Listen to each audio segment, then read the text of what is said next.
근로소득에 대해 설명하겠습니다. 근로소득의 범위는 다양한 사항을 포괄하고 있습니다. 업무상의 불분명한 비용으로서 기밀비나 교재비 등이 해당합니다.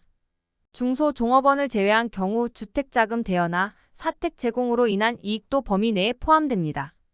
또한 여비나 종업원 보험료 등과 같이 종업원들에게 제공되는 혜택들은 단체성보험연 70만 원 이하일 경우 과세에서 제외되고 보험금 환급 시 과세이연으로 납부하게 됩니다.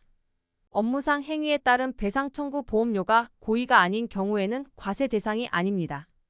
주식 매수 선택권 또한 중요한 요소입니다.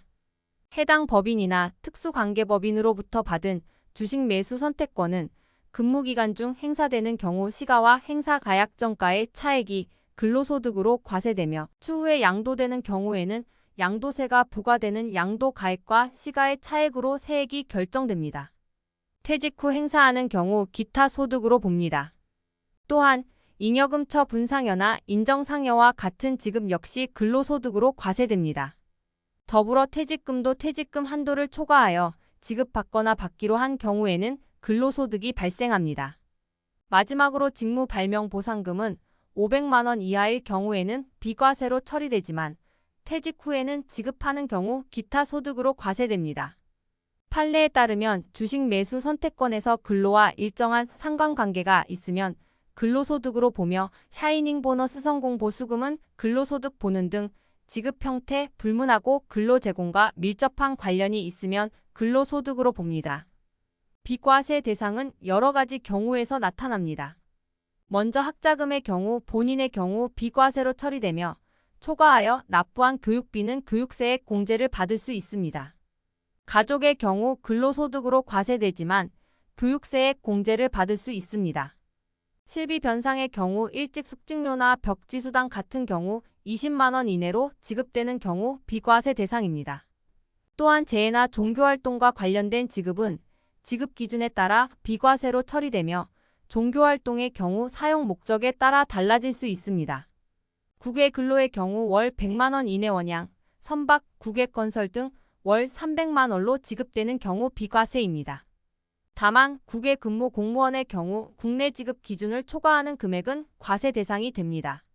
보험료의 경우 종업원 보험을 사장이 내는 경우는 비과세로 처리되며 사용인이 부담하는 부분은 보험료 공제를 받을 수 있습니다. 생산직 근로자의 경우 시간 외근무 수당이 월정액 급여 210만 원 이하인 경우에는 연 240만 원까지 공제 가능하며 이는 월알로 계산됩니다. 또한 식사대나 출산 보육 수당도 10만 원 이내로 지급되는 경우 비과세로 처리됩니다. 이러한 비과세 대상은 판례를 통해 더욱 세부적으로 확인할 수 있습니다. 예를 들어 소득이 과세 실현 가능성이 높은 경우로 사장과 종업원 간의 소송에서 판결이 확정됐을 때는 권리가 확정됩니다. 근로소득의 과세 방법은 다양한데요. 먼저 원천 징수 방법이 있습니다. 2월에 원천 징수 시 3월 10일까지 연말정산으로 해당 금액을 합산하여 처리합니다. 연말정산만 있는 경우에는 종합소득세 신고를 확정하지 않아도 됩니다. 또한 일용근로에 대한 과세 방법도 있습니다. 일용근로의 경우 원천세액은 1급 여행 -15만 원에 6%를 곱하고 1-55%를 곱한 금액이 됩니다. 이렇게 계산한 원천세액을 원천징수로 납세 의무를 종결합니다. 그런데 원천징수 대상이 아닌 특수한 근로소득도 존재합니다. 이에는 외국이나 국제연합군단, 미군은 제외, 국외 비거주자 또는 외국법인으로 받는 근로소득이 포함됩니다. 다만 국내 사업장 소득 계산 시 송금인 경우에는 원천징수를 진행하며 외국법인 소속 파견 근로자의 경우에도 특정한 조건 하에 19%의 원천징수를 진행하게 됩니다. 이는 고소득 파견 근로자의 조세 회피 방지를 위한 조치입니다.